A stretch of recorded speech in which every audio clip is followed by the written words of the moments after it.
오늘 제목을 함께 큰 소리로 외쳐보겠습니다. 시작! 호산나! 호산나! 우리 선물 드릴게요. 호산나의 뜻을 아는 친구. 리우. 선물 드릴게요. 아들? 아들? 높이 계신 분. 또 여호와 찬양하라. 또 없어요? 엄마 아는 것 같은데 정확하게 말하려니 어떻게 해야 될지 모르겠어요. 또 말해.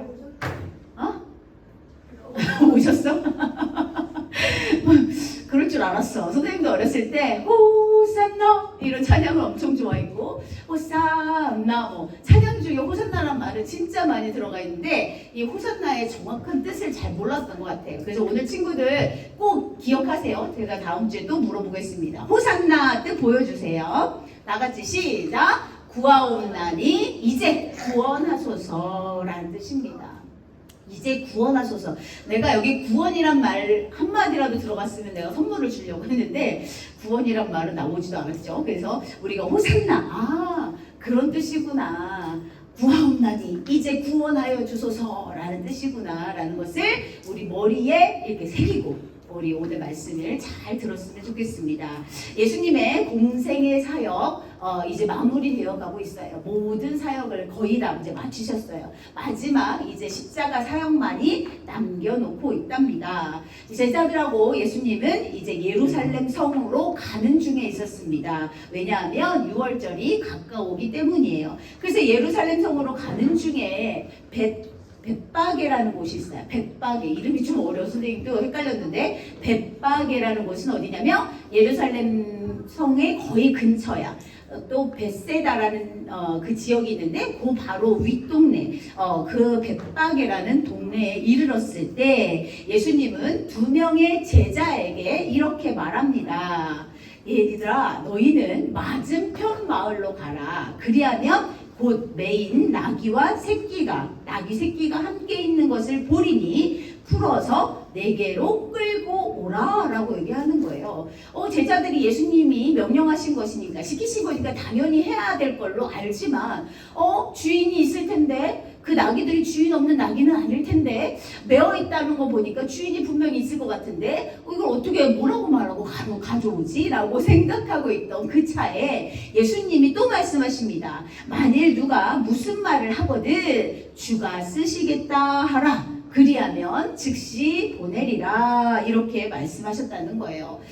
예수님께서는 제자 2명에게 나귀를 끌고 오라고 나귀 새끼를 끌고 오라고 명령하십니다. 제자들은 예수님 말씀대로 맞은편 마을로 가서 나귀 새끼를 끌고 오게 되고 예수님은 그 나귀 새끼를 타고 예루살렘 성으로 입성하시는데 안장도 없어. 아무것도 없어. 그러니까 제자들이 자기의 겉옷을 깔아서 예수님이 예루살렘 성을 나귀 새끼를 타고 입성하시기를 도와드리는 그림을 제가 보았는데요. 여러분 여기에서 이상한 말들이 있어요. 왜 하필이면 나귀 새끼일까? 어떤 사람은 이건 동물학대다 이렇게 얘기하는 사람도 있어요. 여러분 생각은 어때요? 왜 나귀 새끼를 하필이면 힘 좋고 좋은 말도 있을 테고 나귀 새끼 말고 또 튼튼한 어른 나귀도 있을 테고 왜 하필이면 예수님은 나귀 새끼를 타셔야 되는 걸까라는 생각을 했어요. 선생님은 이렇게 동물 학대 아니냐라고 말하는 사람들이 보고 깜짝 놀랐는데 우리 친구들도 혹시나 그런 생각을 할까봐 선생님이 찾아보았더니 어린 나귀 새끼라고 성경에 기록되어 있는데 우리가 지금 오늘 본 마태복음에는 이렇게 기록되어 있지 않아요. 누가복음 19장 30절, 마가복음 11장 2절에 뭐라고 나와 있냐면 아직 아무도 타보지 않은 나귀 새끼가 이렇게 표현이 되어 있어요. 이게 무슨 말이야? 이제 나귀 새끼가 아주 어린 나귀 새끼를 말하는 것이 아니라 이제 곧 사람도 태우고 짐도 실을 만한 그런 나귀라는 얘기예요. 그런데 아직 한 번도 짐을 실어보지 않았고 한 번도 사람을 실어보지 않은 그런 나귀를 표현하기 위해서 어린 나귀 새끼라고 이렇게 표현하셨다는 것이에요. 이 어린 나귀 새끼가 의미하는 바가 있는데 그것이 바로 평화와 순결을 의미하는 거예요. 예수님의 이 이미지와 어린 나귀 새끼의 그 의미와 동일하다는 거죠. 그래서 예수님께서는 이렇게 어린 나귀 새끼, 이거는 절대로 동물 학대도 아니고 예수님께서 성경에 기록된 대로, 예언대로 그 말씀을 성취하시려고 어린 나귀 새끼를 타고 예루살렘 성에 입성했다는 것을 기억하셔야 됩니다. 스가랴 9장 9절 말씀입니다. 우리 함께 읽어볼게요. 시작. 시온에 따라 크게 기뻐할지어다. 예루살렘에 따라 즐거이 부를지어다. 보라, 내 왕이 내게 임하시나니 그는 공의로우시며 구원을 베푸시며 겸손하여서 나귀를 타시나니 나귀의 작은 것 곧 나귀 새끼니라. 이게 스가랴는 구약 성경이에요. 예수님이 오시기 이전의 말씀이죠. 네, 그 말씀이 성취가 예수님을 통해서 바르게 이어진 거라는 것을 결국 기억하셔야 된다는 거예요. 비록 아무도 우리 예수님을 왕으로 영접하지 않았어요.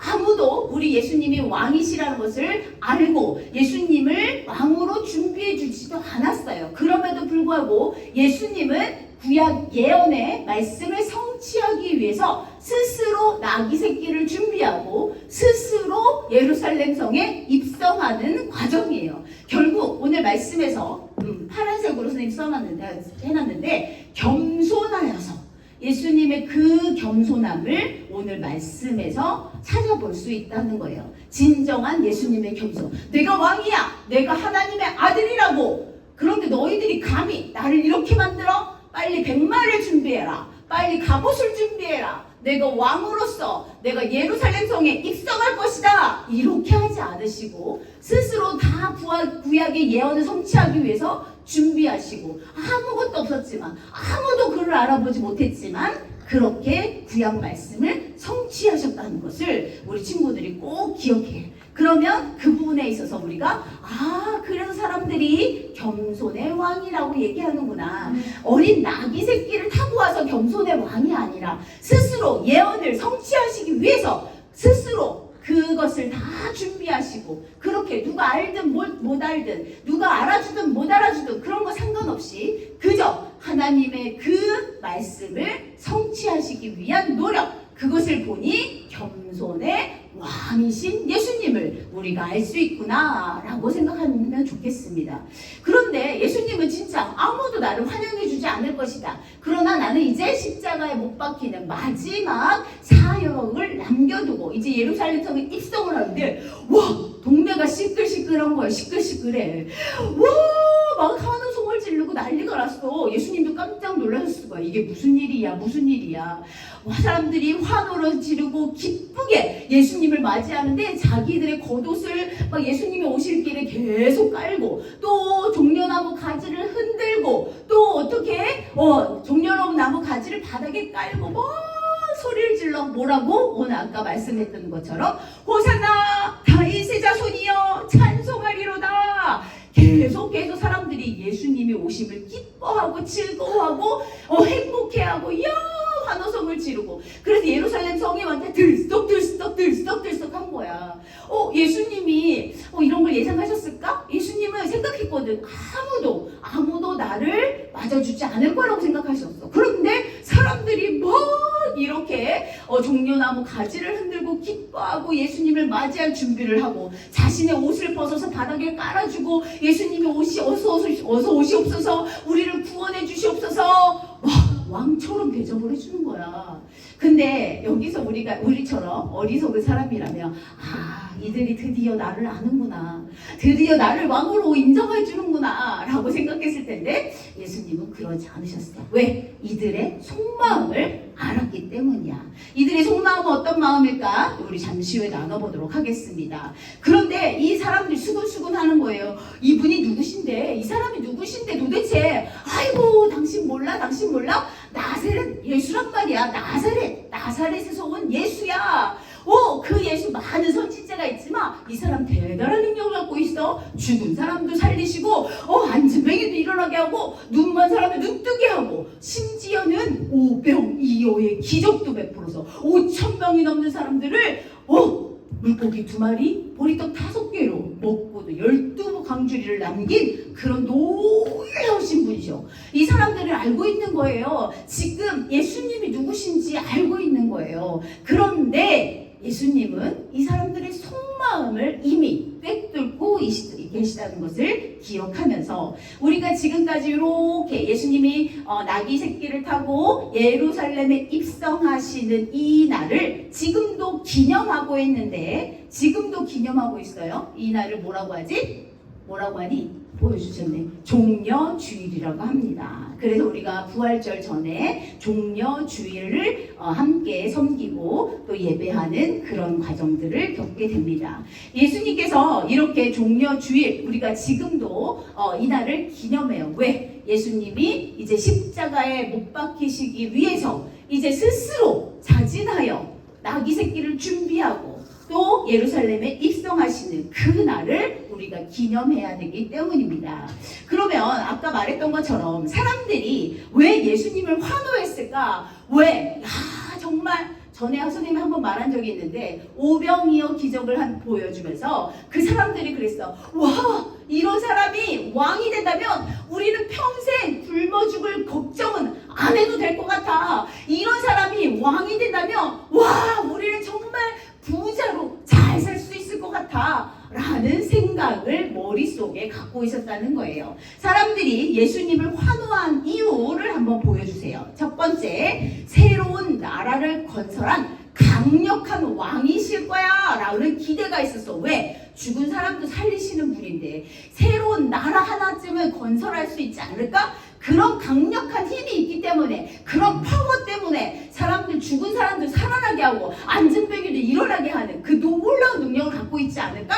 그렇게 생각했던 거야. 두 번째는요, 이스라엘을 정치적으로 다스릴 왕이라고 생각했어요. 이게 무슨 말이야? 바리새인, 서기관, 율법학자들이 너무 나댔잖아. 자기네들을 지키지 않으면서 자기네들 편리한 대로 법을 만들고 제정하고 그것을 무조건 지키라고 했던 그 바리새인들, 서기관들, 율법학자들을 이제 그들을 싹 없애버리고 정말 정치적으로 강한 나라를 만들 것이다 라는 생각을 하고 있었다는 거야. 세 번째는요, 이스라엘 백성들이 로마의 압제를 당하고 있었어. 그래서 돈을 모아서 로마의 세금으로 계속 바쳤단 말이에요. 이런 것들이 너무 힘드니까 이런 부분에서 우리를 구원해 주실 메시아다 라고 생각해 있었어요. 마지막 다윗 왕처럼 부강한 나라. 왜? 오병이어 기적도 일으키셨잖아. 물고기 2마리, 보리떡 5개로 5,000명이 넘는 사람들을 먹여도 남았는데, 와, 우리 이 예수님, 나사렛 예수가 왕이 된다면, 와, 우리는 정말 부강한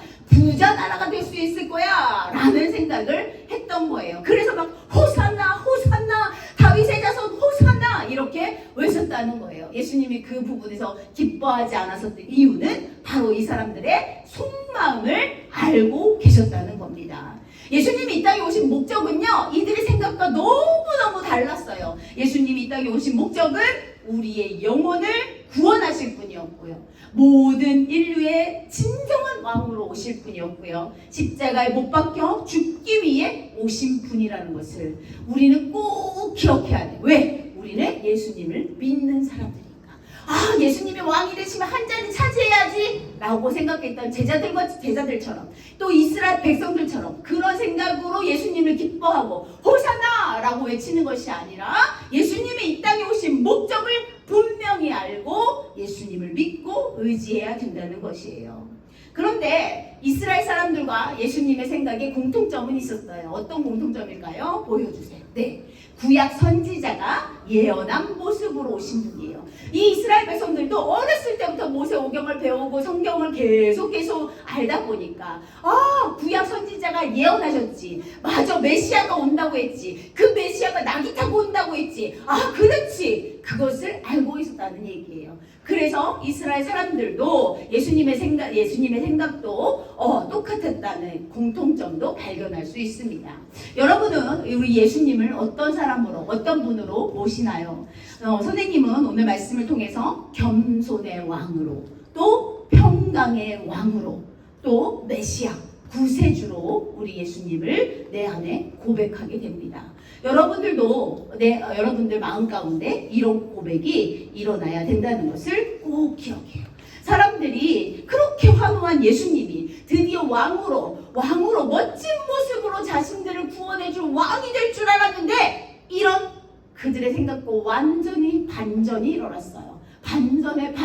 반전이 일어났어요. 어떻게 되셨어? 그 예수님이 왕으로 당당하게 멋지게 딱 선포하며 이 세상을 딱 주름잡고 강력한 나라로 만드실 줄 알았는데 예수님이 아무 힘도 없이 아무 말도 없이 어떻게 십자가에 못 박혀 죽게 되었다는 거야. 사람들이 너무너무 환영하고 환호성을 지르고 예수야 드디어 우리는 이제 살게 됐어. 우리는 새로운 강력한 나라를 이룰 거야. 예수가 왕이 된다면 우리는 아주 멋진 인생을 살게 될 거야 라고 생각했는데 와장창 그것이 깨졌다는 얘기야. 예수님이 십자가에 못 박혀 죽으실 때 어땠어? 너무나 비참한 모습이었어. 너무나 안타까운 모습이었어. 아무 힘도 없는 그런 모습이었어. 질질질질 끌려가는 그 어린 양의 모습이었다고. 그러니 이 사람들이 다 놀란 거야. 와, 내가 기대하던 그 예수가 아니야. 이 사람은 우리의 왕이 될 수 없어 라고 생각했던 거예요. 예수님을 환호했던 무리들은 예수님이 십자가에 죽으실 때 어떻게 하였을까 살펴봐야 돼요. 그들은 정치적 리더, 개혁가, 또 혁명가로 예수를 기대했어. 야, 우리 드디어 왕 같은 왕이 나타나는구나. 이제 우리가 다윗 왕처럼 와 우리를 부강하게 해줄 그런 왕이 나타나는구나 라고 생각했던 그 사람들의 생각을 완전히 깨어버린 사건이 바로 십자가 사건이었어요. 예수님을 환호했던 무리들은 예수님이 십자가에서 죽으실 때 어떻게 했을까? 모두 사라졌어. 이 말이 무슨 말이야? 도망가 버렸어. 아닌가 봐. 우리가 잘못 알았던 것 같아. 우리가 기대했던 그런 왕이 아니야. 예수님의 모습이 실망스러워서 십자가 못 박는데 동참했는 사람들도 분명히 있었을 거야. 기록되어 있진 않지만.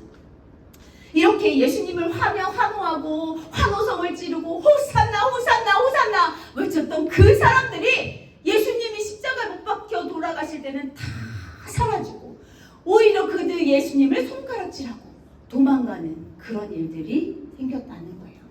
자신들이 기대하는 왕이 아니라는 사실이 딱 드러나자 가차없이 예수님을 어떻게 했어? 버렸어. 우리는 어떨까? 우리는 어떤 모습일까? 정말 우리가 기대하던 예수님의 모습이 아니야. 그럼 우리는 예수님을 버릴 수 있을까? 우리는 이 말씀을 생각하면서 우리가 꼭 그렇구나. 정말 그 사람들의 마음에 예수님은 결국 예수님의 생각대로 그들이 바라던 그 예수님의 모습이 왕의 모습이 아니었구나 라는 생각들을 하고 우리가 또 그것을 그냥 그렇구나. 그럴 수밖에 없겠지. 저렇게 처절하게 십자가 못 박혀 죽으셨는데 그럴 수밖에 없겠지 라고 생각하면 안 된다는 것이에요. 우리가 예수님을 버리면 절대로 안 된다는 것을 오늘 말씀을 통해서 기억해야 됩니다. 여러분, 사람들이 많은 종교를 믿고 있어요. 불교도 있고 유교도 있고 이슬람교도 있고 요즘에 너무나 많은 이단, 사이비 여러 종교들을 믿고 있어요. 인간의 종교는요 뭔가면 자신의 욕망을 위한 메시아를 믿는 거. 내가 원하는 거, 내가 갖고 싶은 거, 내가 이렇게 살고 싶어, 내가 바라는 것을 요구하기 위해서 믿는 것이 인간의 종교라는 거예요. 그런데 우리가 믿는 이 기독교는 종교가 아니에요. 그런데 선생님 우리 학교에서 종교란에 기독교라고 쓰잖아요. 그래, 세상 사람들은 잘 모르니까 우리를 종교라고 취급하고 종교라고 말할 수 있지만 우리는 정확하게 알아야 돼. 기독교는 종교가 아니라는 사실을 꼭 기억해야 돼요. 왜 아닐까? 기독교가 종교가 아니라는 사실들이요 200가지가 넘는데 그 중에 선생님이 몇 가지만 가져왔어요. 기독교는 다른 종교처럼 소원을 성취하거나 재화를 획득하거나 목적 달성의 목표를 두지 않아. 비나이다 우리 아들 꼭 대학에 합격하게 해주세요. 비나이다 로또에 꼭 당첨되게 해주세요. 이런 것이 기독교가 아니라는 얘기예요. 구제나 봉사가 우선순위가 아니야. 남을 잘 도와주면 우리 천국 간대. 우리 헌금을 많이 하면 천국 간대. 절대 그렇지 않습니다. 오직 진리이신 예수 그리스도를 이해하고 인식하고 의존하여 그의 생명 능력으로 충만해지기를 소원하는 것이 바로 기독교야. 그래서 이 기독교는 종교가 아니라고 말합니다. 한 가지 더 얘기하자면 다른 종교는요, 내가 잘 살기 위해, 잘 먹고 잘 살기 위해 노력한다면 기독교는 어때? 나는 죽고 예수로 사는 것이 바로 기독교야. 기독교는 죽기 위해서 사는 것이, 아이고 죽지 못해 사는 거, 이게 아니라 내가 죽어야 예수 그리스도가 드러나기 때문에 기독교는 내가 죽기 위해 사는 것이 바로 그런 기독교란 말이야. 그래서 결국엔 사람들이 말하는 종교, 이 기독교는 종교가 아니라고 말할 수 있다는 거야. 우리는 아무것도 가진 게 없어. 우리는 다 하나님께로부터 왔기 때문에 내가 가진 거에 대해서 자랑할 필요가 없지. 자랑할 건덕지가 없어. 우리 집에 몇 평이고 우리 집 자동차는 뭐고 우리 엄마는 얼마 벌고 아빠는 얼마 벌고 이게 중요한 게 아니야. 우리 아빠는 뭐 국회의원이고 우리 아빠는 의사고 박사고 이런 게 중요한 것이 아니야. 우리는 예수 안에서 죽어야 돼. 그러면 우리는 자랑할 것이 아무도 없어. 무조건 우리는 어떻게? 예수 그리스도만 드러내는 그런 삶을 사는 것이 바로 우리가 믿고 있는 기독교라고 말하는, 종교라고 말하는 그것을 우리 친구들이 꼭 알아야 돼요. 여러분, 많은 사람들은요, 이 기독교조차도 열성 팬처럼 믿고 있어요. K-팝 가수들을 막 쫓아다니는 팬처럼 오빠 언니 하면서 쫓아다니는 열혈 팬처럼 믿고 있어요. 그리고 내 마음에 막 들면은 막 어떻게든 그에게 좋은 것을 주려고 노력하고 막 그렇게 믿고 있어요. 그런데 마음에 들지 않으면 싹 돌아버려. 내 마음에 들지 않아. 저 사람 싫어. 나 이제 다른 사람 좋아할 거야. 그리고 상대를 바꿔버린다는 거예요. 우리 얼마 전에 전사님이 설교한 것 같은데, 당신은 팬입니까? 제자입니까? 여러분은 예수님의 팬이 되어 있습니까? 아니면 제자가 되어 있습니까? 여러분은 예수님이 그 모습, 열광하는 그런 팬입니까? 아니면 예수님의 모습을 따라가는, 나는 죽고 예수로 살아가는 그런 제자입니까? 라고 질문하고 그것을 답해보는 여러분이 되어야 돼. 지금 1학년, 2학년, 3학년은 잘 모를 수 있어. 근데 지금 4, 5, 6학년은 이 부분에 대해서 꼭 생각하고, 나는 그러면 내가 불편하고 내가 힘들면 이제 얘부터 예수님 안 믿겠어요 라고 말하는 그런 팬인가? 나는 예수님의 마음, 예수님의 그 말씀이 마음에 안 들어. 내 생각과 달라. 내가 힘들어. 예수님 믿는 것이 너무 어려워. 그렇지만 나는 끝까지 나는 죽고 예수로 살아가는 그런 제자가 될 거야 라고 선포하는 제자가 될 것인지, 우리가 꼭 기억해야 될 부분이 바로 이 부분이에요. 나는 지금 팬인가 제자인가? 좋은 모습이 보일 때만 그냥 쫓아다니는 그런 팬처럼, 그렇지만 좋든 안 좋든, 내 뜻과 같든 안 같든, 내가 이렇게 하는 게 너무 힘들지만, 예수 믿는 것이 정말 쉽지 않지만 내가 끝까지 나는 죽고 예수로 살아가리라 고백하는 제자가 될 수 있기를 간절히 소망합니다. 우리 말씀 하나 보겠습니다. 히브리서 12장 2절 말씀. 이 말씀을 또박또박 천천히 끝까지 잘 읽어주시길 바라요. 시작! 믿음의 주요 온전하게 하시는 이인 예수를 바라보자. 그는 그 앞에 있는 기쁨을 위하여 십자가를 참으사 부끄러움을 개의치 아니하시더니 하나님 보좌 우편에 앉으셨느니라. 히브리서 12장 2절 말씀. 여러분, 이 말씀 꼭 암송하시길 바래요. 믿음의 주요 온전하게 하시는 이 누구예요? 예수 그리스도를 바라봐야 돼요. 내가 팬으로서 잠깐 좋아하는 것이 아니라 정말 내가 예수님의 제자가 되기 위해서 최선을 다해서 노력하는, 그래서 성령 충만하여 예수님의 제자로서 살아갈 수 있는 저와 여러분이 되었으면 좋겠어요. 여러분, 예수님이 어린 나귀 새끼를 타고 예루살렘 입성합니다. 예수님의 마음은 정말 힘들었을 거예요. 왜? 이제 마지막 사역밖에 안 남았거든. 십자가에 못 박혀 죽은 온갖 고통을 받고 죽게 되는, 제자들의 배신을 당하는 그런 일밖에 남지 않았어요. 그런 일만 이제 남아있는데, 그것을 위해서 예루살렘 성에 입성하는 것은 예수님의 마음은 쉽지 않았을 거예요. 그럼에도 불구하고 예수님이 그런 쉽지 않은 상황을 결단하고 물론 하나님의 아들이시기도 하지만 우리 예수님이 그 길을 한 걸음 한 걸음 걸어 나갈 수 있었다는 것은 우리에게 그 모습을 보여주고 싶었던 것이에요. 하나님을 정확하게 믿는 사람들, 예수님을 제대로 믿는 사람들이라면 우리가 쉽지 않은 일, 어려운 일, 하기 싫은 일이라도 내가 믿음의 주요, 온전하게 하시는 이 예수를 바라보기를 간절히 소망하고 계시다는 거예요. 그래서 우리 마지막으로 선포하겠습니다. 나는 믿음의 주요, 온전하게 하시는 예수를 바라보는 팬이 아니라 제자가 되겠습니다. 라고 외쳐야 돼요. 이렇게 제자가 된 우리들은 예배 일어나라, 찬양해라, 헌금해라, 일찍 일어나야지, 늦지 마라, 지각하지 마라, 이런 말 할 필요가 없어. 제자들은 당연히 예수님의 제자가 된다면, 나는 죽고 예수를 살겠습니다 고백하는 제자가 된다면 우리는 그런 잔소리 들을 필요가 없지. 왜? 하나님께 예배하는 것이 우리의 사명이고 우리의 사역이고 우리가 반드시 해야 할 일이기 때문이에요.